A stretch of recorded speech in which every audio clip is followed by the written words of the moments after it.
Assalamu alaikum everyone. Today we discuss the types of velocity. We already done the definition of velocity. The link is in the description. Velocity is the rate of change of displacement with respect to time. Here we are discussing types of velocity. There are two types of velocities, that is initial velocity and final velocity. We represented initial velocity by Vi and U, or we are represented final velocity by Vf or V.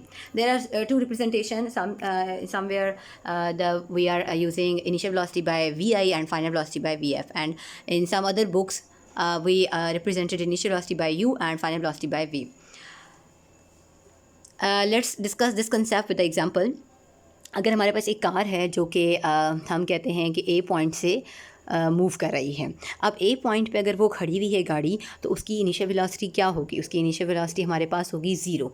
अब वो किसी initial velocity zero के बाद वो move करना शुरू हुई, तो एट टी हम कहते हैं टाइम 10 सेकेंड पे उसकी वेलोसिटी जो होगी उसको हम कहते हैं कि फॉर एग्ज़ाम्पल टाइम 10 सेकेंड पे उसकी वेलोसिटी थी 30 मीटर पर सेकेंड.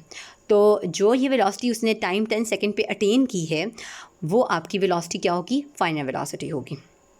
अगर हम एक और बात करते हैं कि कोई ट्रेन है, वो मूव कर रही है और चल रही है, और हम कहते हैं कि वो किसी वेलोसिटी 70 मीटर पर सेकेंड की वेलोसिटी के साथ चल रही है. अब जब 70 मीटर वेलोसिटी के साथ चल रही है, तो हम ये कह रहे हैं कि ये इसकी इनिशियल वेलोसिटी है, और वो किसी पॉइंट पे जाके स्टॉप हुई है. हमने कहा बी पॉइंट पे जाके वो रुक गई है. जब वो बी पॉइंट पे जाके रुक गई है, तो ये इसकी जो रुकने वाली वेलोसिटी थी वो क्या है? 0 मीटर पर सेकेंड. तो ये 0 मीटर पर सेकेंड जो वेलोसिटी उसने अटेन की है जब स्टॉप हो गई है, तो ये वेलोसिटी उसकी क्या है? फाइनल वेलोसिटी है. That is a concept of initial and final velocity.